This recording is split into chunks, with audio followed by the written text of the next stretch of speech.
All right, welcome in, guys. It's just guys at the moment. Small but perfectly formed group, but this is being recorded, so people will watch this later. We're doing an interview with Mehran, and anyway, he's been doing some really interesting work around online advertising. So I see Dion Seminara here. I know you've been doing that for years. Mehran has had some pretty interesting success. He's kind of documented along the way what he's been doing, but I think he's been really going full on into it. And I think I said in the build up to this, he's picked up quite a number of fees from doing it. So we're always interested to see when architects are doing something and they're doing it well, digging in and finding out exactly what they're doing. So that's what we're going to do today. So welcome in, Mehran. Can you give us a bit of a background on who you are, where you're based, what you do, who you do it for, so we know? Okay, so and if you've got your camera. How I got them to turn my camera on. First of all, hello everyone. Let me try my camera, share my webcam. I am suffering from a little bit of a flu, so I'm sorry if I look terrible here. Hey everyone, this is Mehran. Just a little bit about myself. I'm Iranian originally. I came here to London in 2007. I studied at Architectural Association and then worked with Norman Foster for a few years, and then started my own practice. The first few years accidentally were pretty good. We landed a multi-million pound, a few multi-million pound projects. Our fees were pretty good, and we grew pretty fast until we realized we didn't know anything. The projects drained, and then let's say the downfall started. And at that point, I started learning how I may be able to essentially systematically deal with the issue of bringing business in. It took quite a few years to go through ups and downs. Like, we still go through ups and downs, but we're a lot more systematic, I suppose, these days. So afterwards, I was receiving most of my projects from personal network, personal contacts. There was a little bit of an issue with this. Every dinner, every art fair, every international art fair, meeting international clients, who are really my client base, the international people, as well as obviously native people here. But London, in its nature, is a very super international city. So me also being born somewhere else, it kind of opens that market towards me. Over the years, we have also been more working with some locals as well, but it's the nature of the business.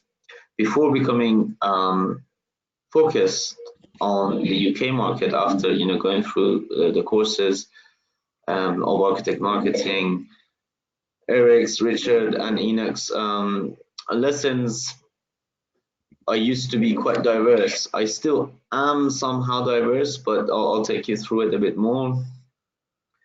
So we were taking every project that was coming our way, and attending to a lot of international fairs, international design fairs, architecture, Art Dubai, Art Shanghai, Frieze Art Fair, meeting my clients mainly through the art world, because I somehow got pulled into the art world at an early stage of my career. But as I mentioned, there was a trouble with it. It was very expensive to essentially win a lead, and every dinner, every one of those trips was costing really a fortune. And to turn that lead into client, it was costing quite a lot, and I could not predict anything. I wouldn't know when that person will become my client. To a point that I was meeting everyone for business, and there is a point that the balance of your personal friends and the business relationships change. So I always fancied, doing business for the sake of business and having friends for, having fun with friends. And that was quite challenging in that equation of trying to see everyone as a potential client. So I started looking into a systematic way of turning people who are outside of my network. That was my focus over the past 2 years, I suppose, to turn people that I really don't know at all to my clients. And it's to begin with, it was really a fantasy, because how would you be able to secure a high fee, risky process? How would you win the trust of someone with, thousands of pounds, so in cases, hundreds of thousands of pounds, to someone that you have not even met before? So over the journey, trial and error, have tested, various different methods. But to begin with, something worked which completely changed the story. And that was LCC. Really, that was LCC. That's, I think, the biggest, most important factor for my online marketing to pick up was LCC. So, we started, to fast forward, we started testing online campaigns. I took a course, and most of my mentors actually have been based outside of London and outside of UK. For some reason, there are not many people who come with resources here, so I have to shop around outside of the UK industry and then adopt it to my own industry here. So I started looking at online courses, how to run Facebook ads and Instagram ads, because I noticed that I buy most of my stuff from all those type of ads, and they have actually contributed value to my business. I flip through Instagram not to actually just to see my friends stuff, but to actually see the products ads, because they come to you. So I thought, what if I apply the same thing and I go to people through Instagram and Facebook? And before that, I also ran a little experiment with Google AdWords with an organization called what was the name of the organization? Hopefully by the end of this conversation, because I'm no longer working with them, but hopefully by the end of the conversation I'll remember. Adzuma, yeah, that was the name of the organization, who would charge you a flat fee and create a landing page and try to get a lead for you. So taking the lessons and doing the LCC, we had learned that we can break a very large commission into something small, very small, so that they can, the risk that people have to take all of a sudden will become a lot more, or the decision that they need to take will become a lot more impulsive in the scale of an architectural project. So it's very difficult for a person to say, okay, I'll commit £30,000 commission to you, but it's a lot easier to say I commit £1,000 to your services. In my case, my LCC has been adopted over the years, and I generally change it to somewhere between £2,500 and £3,500 for the niche I'm working on. I'm focused at the moment. So it's the LCC. What is your niche, just out of interest? Sorry?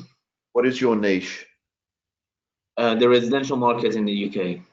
Okay. Because I noticed, I have a hotel, and I have, a commercial residential, but, systematically for my marketing, I focus on a residential. So I wouldn't say no when the in-office comes, and I wouldn't say no to a product design when it comes, because we have the internal in-house skills.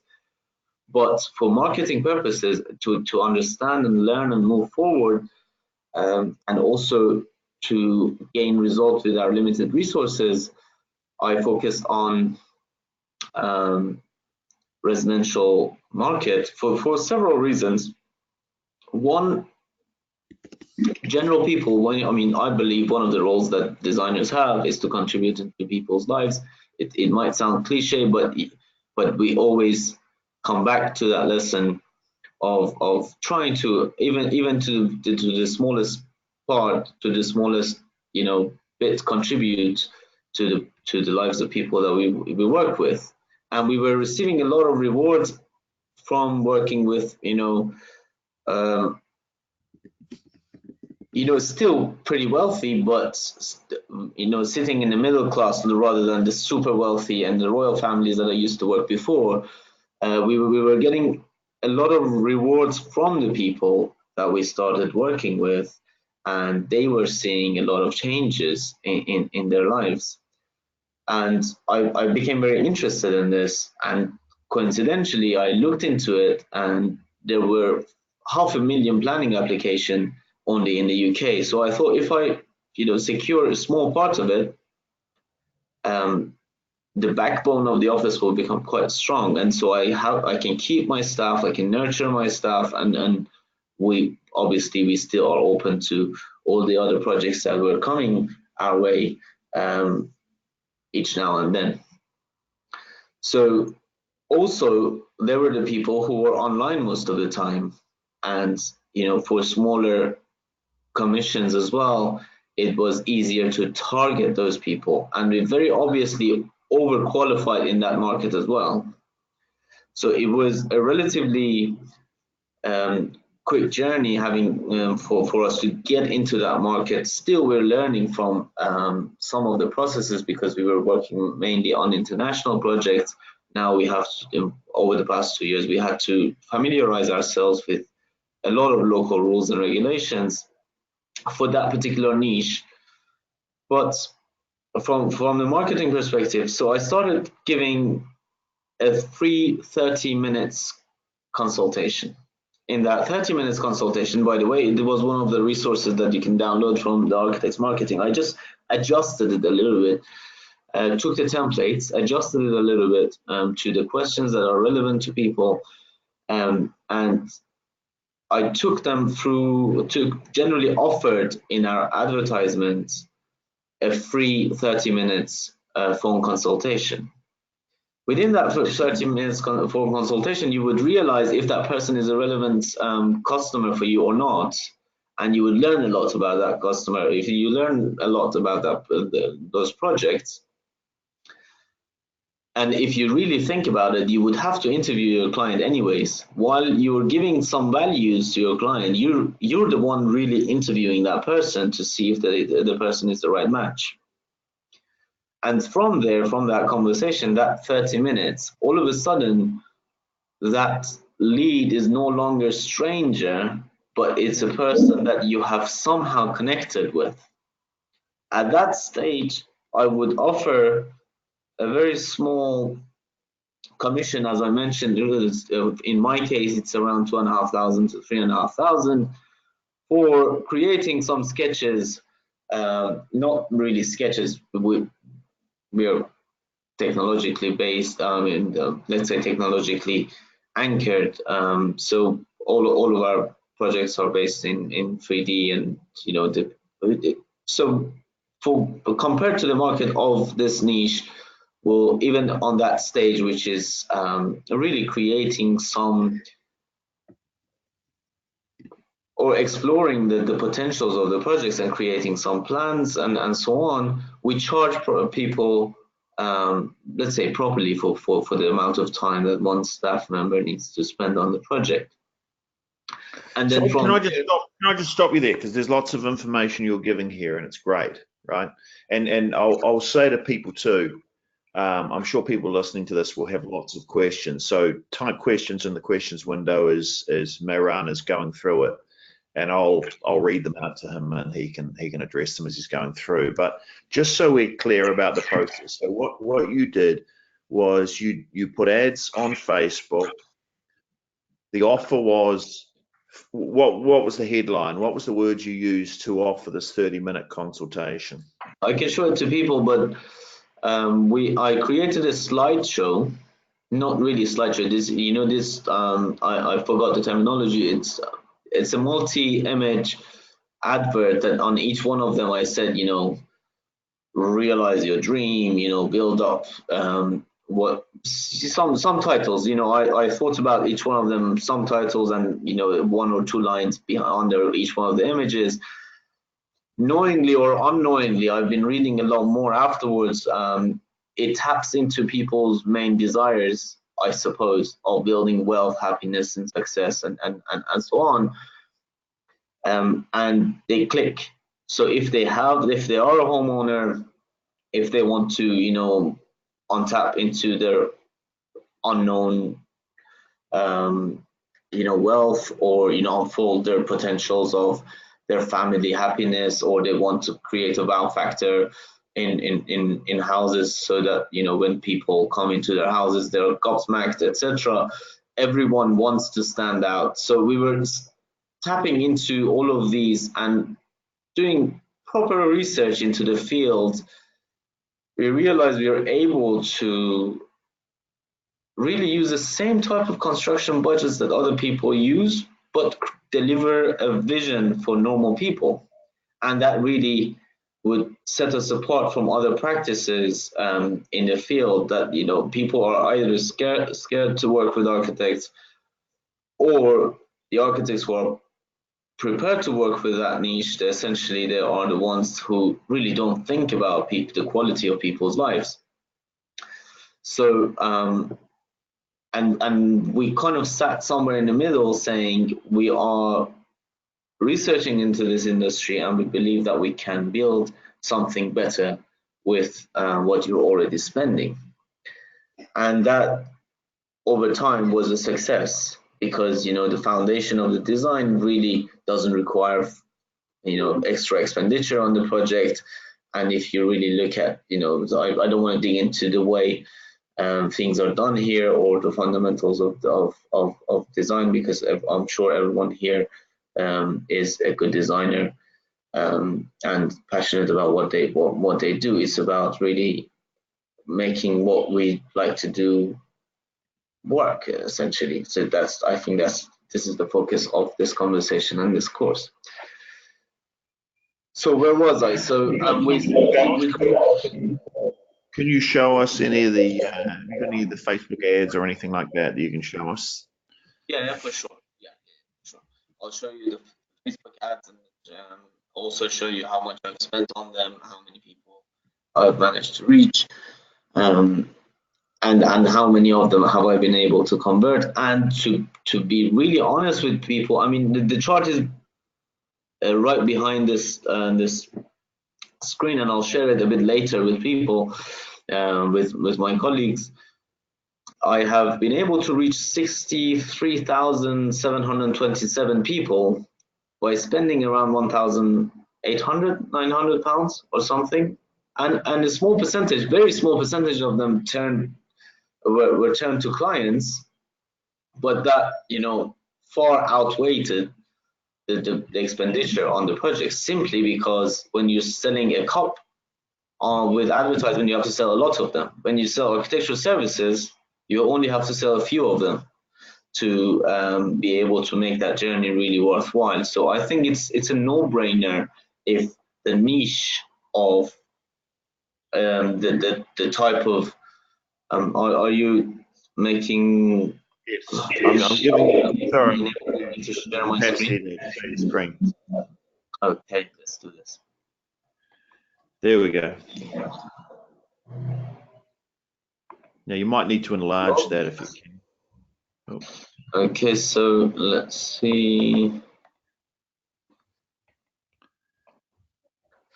What do I do with the go to? Okay. All right. And what do we do with this? He's in the Facebook Ads Manager at the moment. This is kind of the control panel when you're doing Facebook ads. I'm trying to minimize the go to webinar window. It pops up and then disappears again. Oops. All right. People can see me. I received this notification. Okay, so you see these are my image cards. So if I go to the overview of my campaigns, you see that I have not been spending anything this month.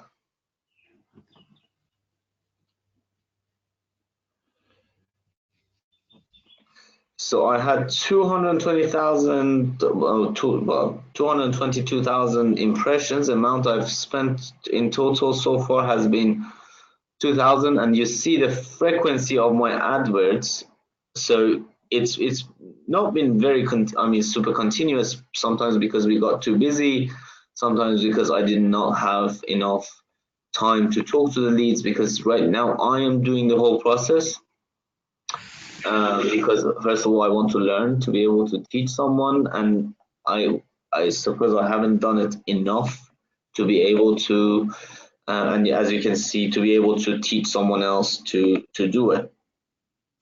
And most of my adverts have been on in the whole of the United Kingdom, which is bizarre because my adverts only focus on London, but somehow, I don't know, it reaches to the whole of the UK.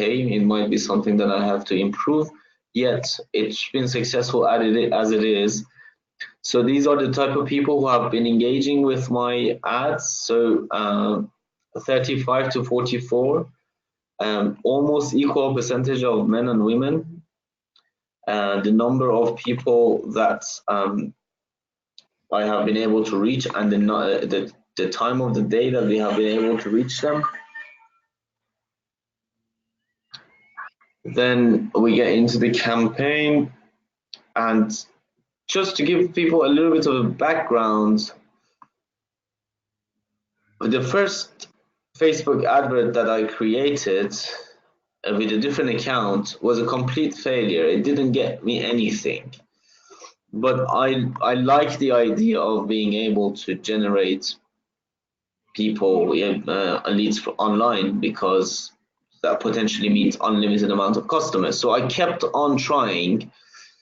So if I show you this ad together, this was my first set of ads, and you see here the cost per lead has been £16 and £17. So I pay £17 to be able to talk to someone. If in That's is that per meeting, or is that per? Well, I suppose it is per meeting, because all you're offering is a 30-minute chat, right? Yeah. So here from this ad set that I have been using, I have generated 78 leads. From the previous one, 20 leads. And if I turn it on, the previous one was somehow more successful in the amount of money I spent per lead. Right. So each lead kind of worked £14, but there was a problem with it. Every time I had to reset it, and the algorithm would forget who to target. So right. I had to kind of change my budget, daily budget, etc., and come and create this other advert. And there's still so much to learn, because it's just such a big world. And if we look at one of the, let's say, ad sets, let's turn this off. So on this one, I turn it on whenever I kind of want customer. Do you hear that, people listening to this? He turns it on every time he wants some customers. How would you like that? This is the premise of this method. It is. If you can make it work. You get clients on demand. Obviously, it sounds a lot easier when you say it, but obviously you have to talk to these people, and sometimes it's a painful process. But the beauty of it is, a percentage of those people will convert, and some of those people, I have 3 ongoing clients from online advertisement. I have to say, they're some of my best clients. They're really good people. They appreciate your work. And before me continuing to to talk so much and try to raise results for people. Hi. Mehran, this is Eric. I just jumped on. I know we've talked before. Can you use a preview to show one of the ads or more? Yeah, I'm trying to come to one of the successful ones so that people can see the campaign. I'll just say while you're doing that, Mehran, obviously at Architect Marketing Institute, we do Facebook advertising. It's our #1 lead source for getting clients, and we spend sort of a decent amount of money every single month doing it. And it literally, for us, the more we spend, ideally, the more we can get. And it's something we do, but it's not something. I've seen some architects do a bit of Facebook advertising, but it's been really inconsistent with the results that they've got. We had Victoria Reed do it, and she got phenomenal results. It kind of depends. I don't know. It kind of depends. But so it's really interesting to see you doing this to this degree, and the ability just to be able to turn ads on and off. And Eric knows way more about all this stuff than me, so I might let Eric ask more questions than I do. So I'll take the next seat. Yeah, absolutely. Richard, I believe it does depend on the niche you choose to be in. It did matter to me how I get my leads.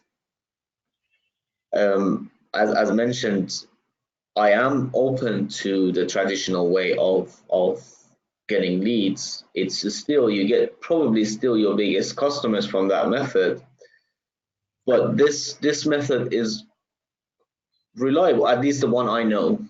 That it is quite reliable. You can say, you can see the costs I've been spending in different ad sets, and I'll show to people what are the differences between these ones. Mainly, in the type of campaign, it varies, but it doesn't vary significantly. On average, I've been spending £16 per lead.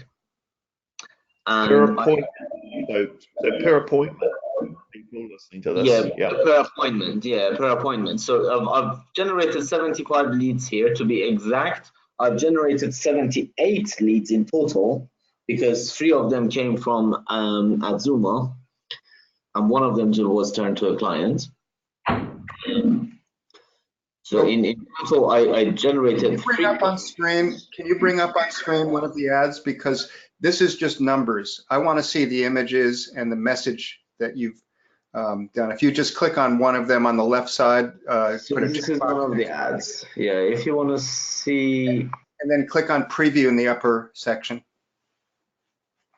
Oh, that's actually better. Yeah, you're right.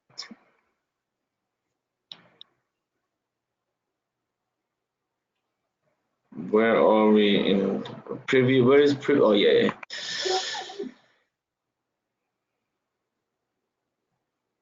So let's say this is, the type of ad that we do for the Instagram ads. And by the way, Instagram and Facebook were almost performing similarly, but I chose to focus on Facebook or on Instagram because it was also growing the account a little bit. So it was kind of joining the effort. So in this particular ad that you see, we have a few images of some of the projects that are either finished or on the go. Okay, and then your call to action here is book now. Yeah, book now, or in this particular one, or some of them were learn more. Transform your home with design exceptional home with extraordinary whatever. And in this one, the next image would say something else. Build a home you love. So in this case, when they click book now, does it come up with the Facebook lead form so that they're actually filling it in on Facebook, or are you taking them to the website? Good question, Eric. A very good question. I tried 2 different ways. One was a landing page into my website, and the other one was Facebook lead form. The Facebook lead form performed better, but the landing page converted more customer. I'm not at the point that they give you a solid response. Lead form generated more leads for sure because it was simpler. but the website, I suppose, generated less leads, but those leads were, I suppose, more solid. Mm. So and recently I noticed, well, when the advertisement runs, some people put down their details, some people don't put down their details, and then they, I do the same thing all the time. And then I go and check the accounts, and I go and check their website, and then I contact that person, in my own way, or I message the person, or I email them, or call them, and that happens as well. But the way that we have been exposed to those customers, and I have got 2 customers this way, and the way that we have been exposed to those people have been through these ads. It's like you show people what you're able to do for them, and if they find it relevant, they contact you, or they, you go through these 30 minutes consultation, and then to LCC, and from there I would give them a full scope of proposals. And yeah. Can you give me just a sense? You have 78 leads that have come in. How many of them have actually gone ahead to have a phone consultation? Because I imagine some of them might give you their information, but then never show up or never book an actual time. Yeah, out of all of these people, I turned 4 of them into customers, and sometimes I've been not as proactive as well, in a way that we were following up and so on. So the way we deal with it, it's not only now, we also have an automated email sent to them. And by the way, from those, we have received nothing really. We have got a 10-day appointment robot that I've created, and I send them valuable, I like to think, valuable information. People do check them. We have around 45% rate of opening the emails, but no one really called from those. And we're yet to set up the newsletters in that way, but we also don't wait to just for the automatic marketing to work. We pick up the phone and call those people because they've submitted their details. They can't say, why do you call me? Because they've submitted their details. Yeah. So, and then I think that's essential because you can't get away from face-to-face contact. I mean, you can automate things, which makes things easier, but it doesn't make it more effective. There's nothing more effective than one person connecting with another. And yes, absolutely. Automation's great, but I think it's essential in a situation like this to get phone numbers and then follow up with a phone call. And if they say no, they say no, that's fine. But you want to get a yes or a no out of them one way or the other, and then you can move forward. Yeah, absolutely. So out of the 78, you mentioned that you have 4 customers, which is great. So that's 1 out of 20 approximately. And that, given that your lead cost is about £17, then if you multiply that by 20, you're paying £340 for a customer. And your customers are worth thousands of pounds, many thousands of pounds ultimately. So one of them just last week transferred 25 grand to me, so it paid for the whole of the year.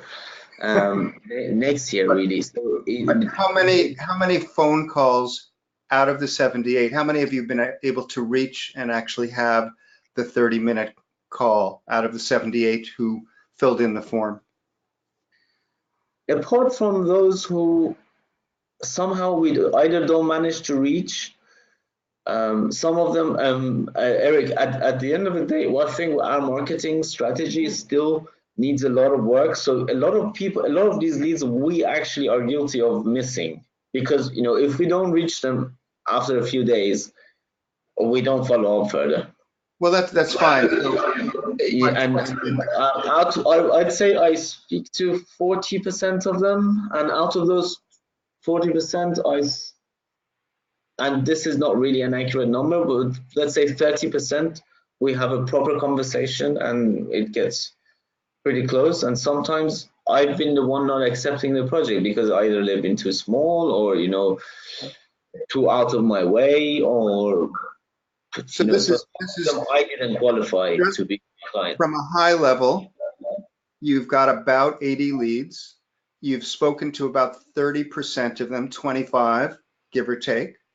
And you've won 4 projects that are, of course, way more valuable than the amount of money and time that you've spent.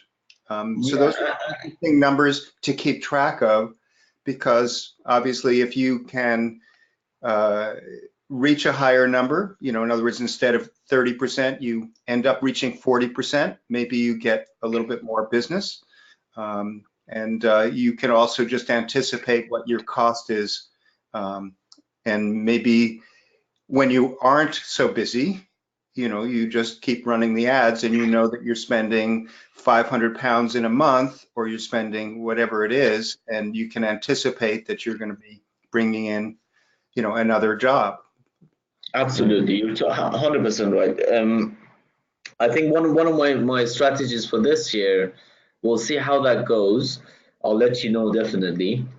I want to create a webinar, because every time I go and see a client, I have a procedure. I show some of our projects, I answer the questions, I explain how the procedure works, a little bit of our portfolio, what we've been able to contribute, etc. So if I manage to bring all of that, which is not very difficult, in a presentation, and like what you guys do, and bring 10 people together under this one webinar, I would save a lot of energy.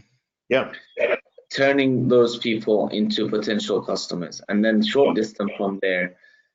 So one of my experiments next year will be to run the ads, but get the sign up for a webinar. And then from the webinar, you could do a webinar. I mean, we're talking about doing the heavy lifting before you turn up for the meeting, so that they're pre-indoctrinated and they're predisposed to working with you, right before you even start the first meeting. That's the objective, right? Exactly. Not only that, not only are they predisposed to working with you, they know how you work and they're accepting of that. They know what makes you different and what's special, and they've bought into that. They've covered all the things that you want them to go through in their head, and maybe made some of the decisions that you want them to make before you even get to that meeting, so that you've almost trained them even from the first meeting on how to be a good client for you. What good behavior is, what the roadmap is, what the rules are. Oops, I think we've lost him. Oh, he's back. Yes, so I think a webinar is a great idea. The other thing you can do is a shock and awe box. Yeah, we're working on them. I can show you one of let me actually go and bring them. I can't see your Eric. I think probably you can help me here. I don't see you guys. I think I minimized the window. If you go to the menu that is for go to webinar or go to meeting, and say bring all the windows to the front, there may be a menu called window, and you can say bring to front. I have a menu.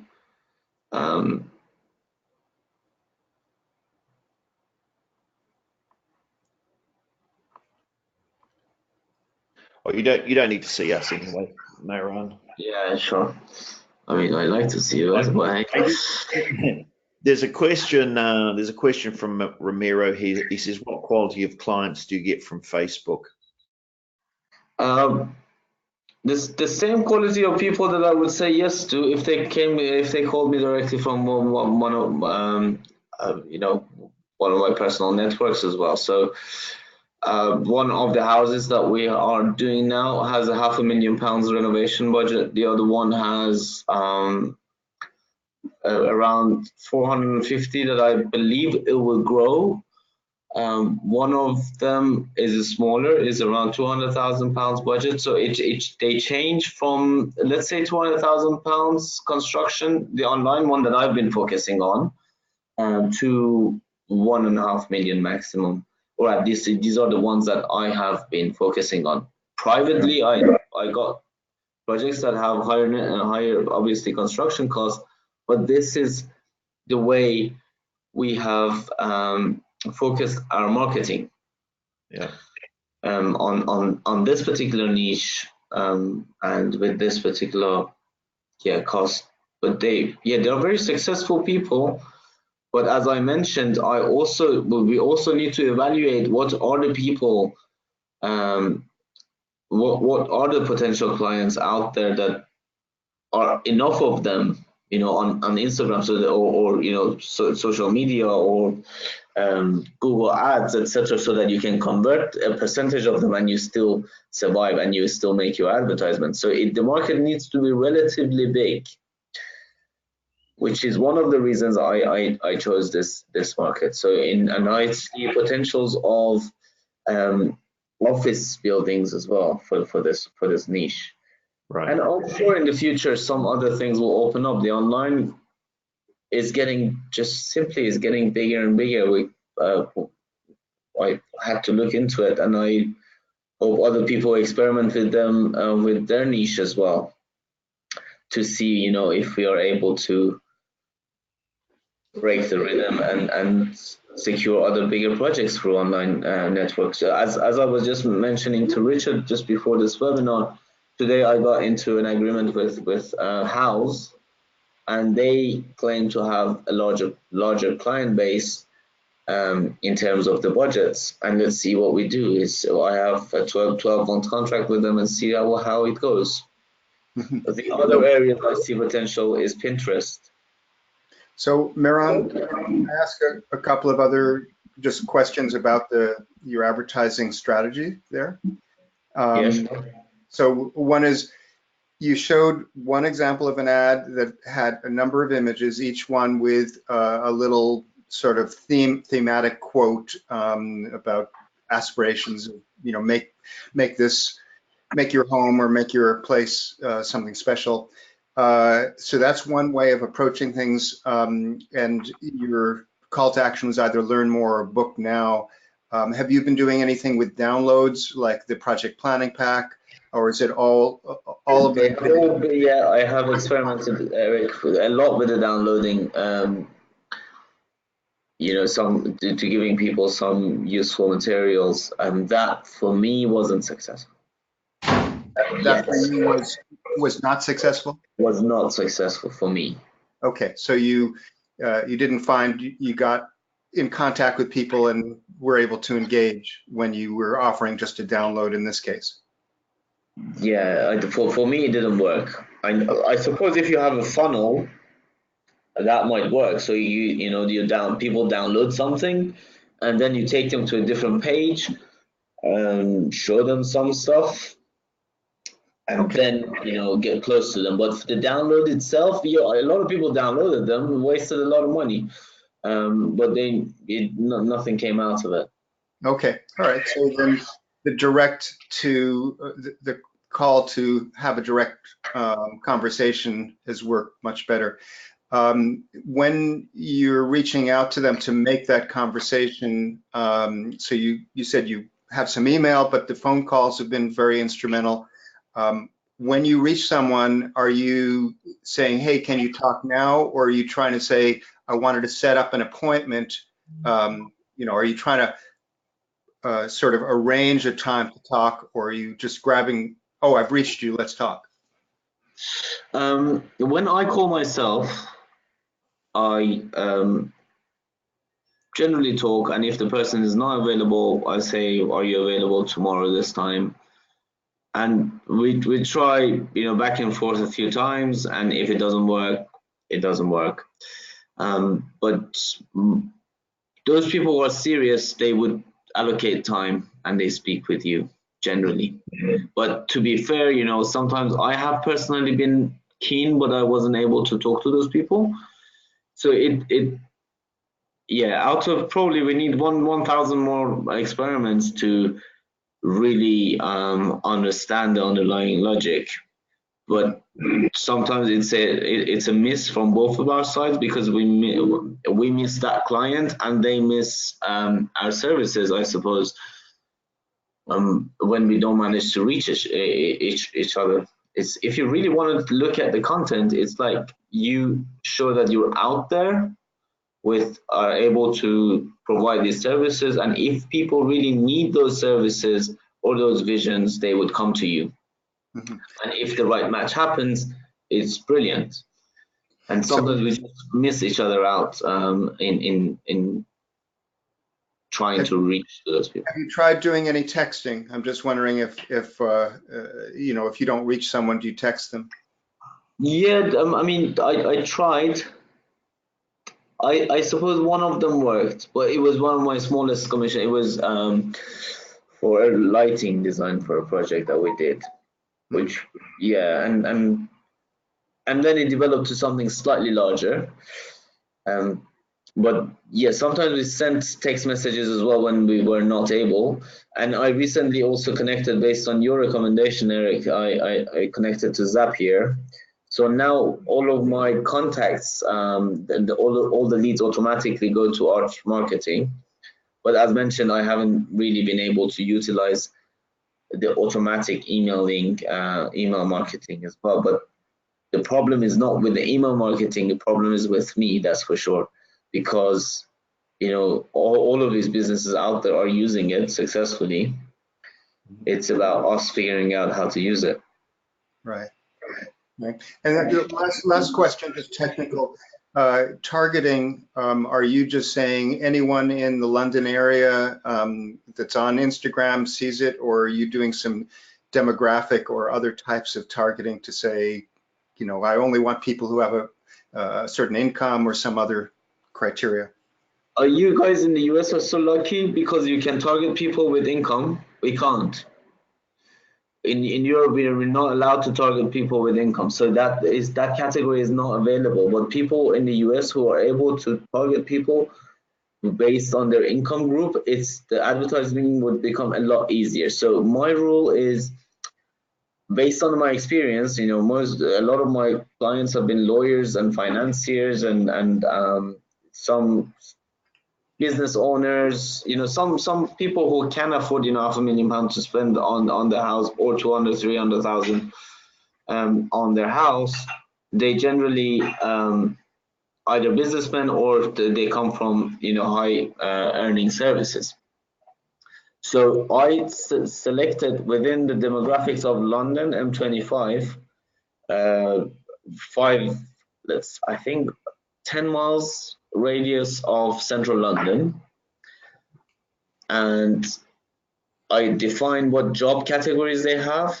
Let's say either, you know, business owners, etc., etc. I also included contractors, and over the time I only spoke to 2 contractors, I suppose, and then I also add interest of people, so people who look at house, people who look at this and the other, related to design, grand design, etc. People who genuinely have an interest in the industry.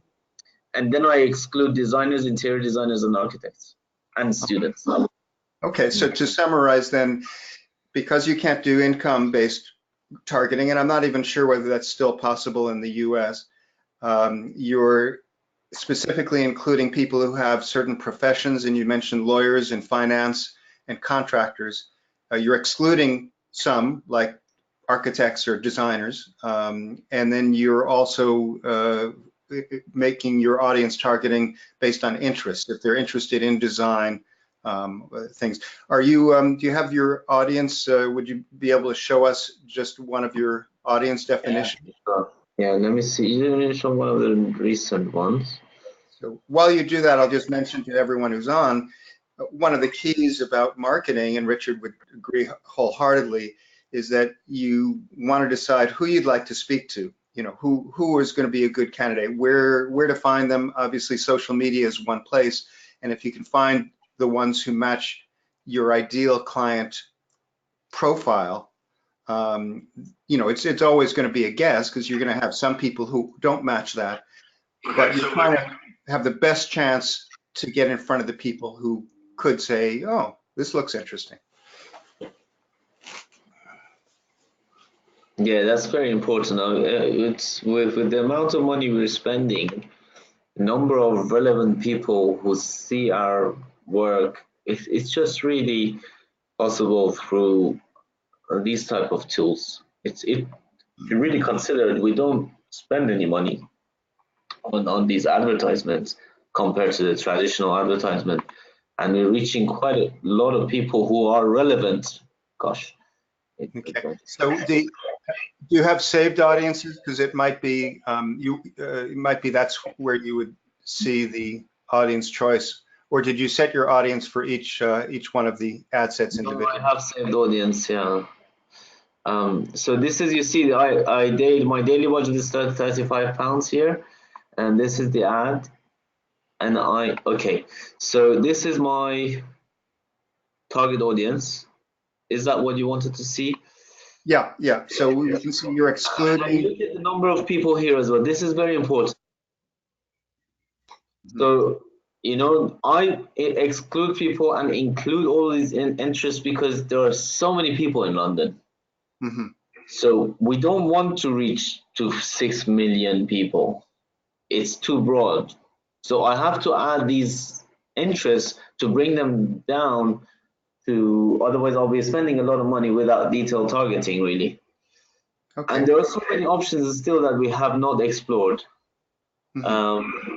If people are keen to jump on board and we share some ideas and exchange thoughts, etc., it's great because there's a lot to learn from this process. Right. Okay. What works, what doesn't work, what sort of audience is optimum, you know, in different cities. Definitely, let's say if someone lives in a small town, you would not need all of this because you want to maximize your reach. But if you live in a huge town, a huge city, you would have to somehow narrow down your audience. Mm-hmm. Okay.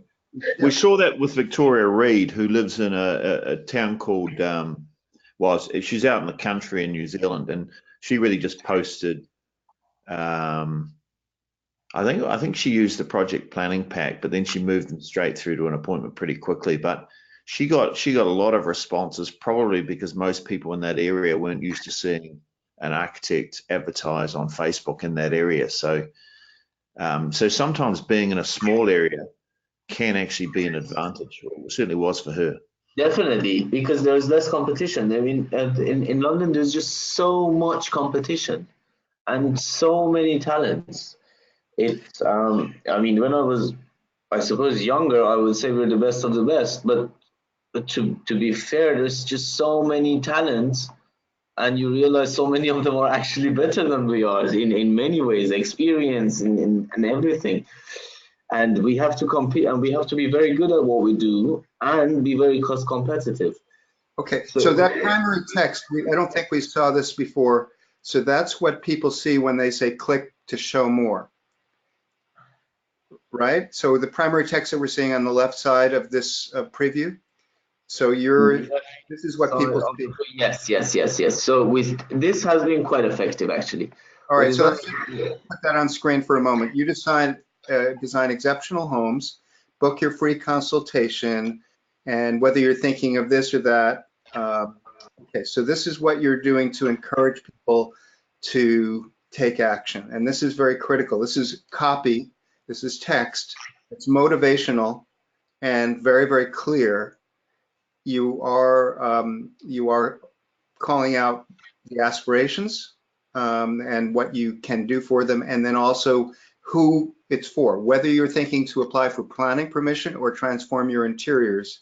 So you're very specific there. Yeah, and also very specific in the target audience, making it easy for them to take action from there, but then we shortlist them when we talk to them.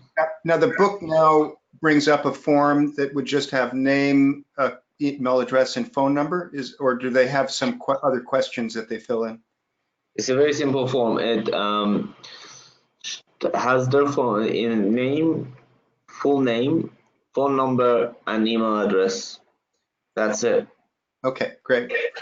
So we're going to have to finish up. I know Richard has to go to do another call. What's your plan for this next year? Where are you going to go? What changes are you going to make? I'll be more focused on the marketing. I'll be experimenting with the webinar. I'll be experimenting a bit more with the various tools and hopefully narrow down the ones that work for us. If Instagram, if webinar works, fantastic. and then hopefully narrow down the ways and train someone to do it for me after we learn enough. And hopefully Richard will teach me some better ways of getting clients as well. Yeah, I've got to go. So thank you very much, Mehran. I've got to go and run the 6 Q&A webinar. So some of the people here may be on that, but really appreciate it. Really interesting to see what you're doing. And my pleasure. I'll be in touch with you. Thanks very much. Okay, thanks. No problem. Thank you, Richard.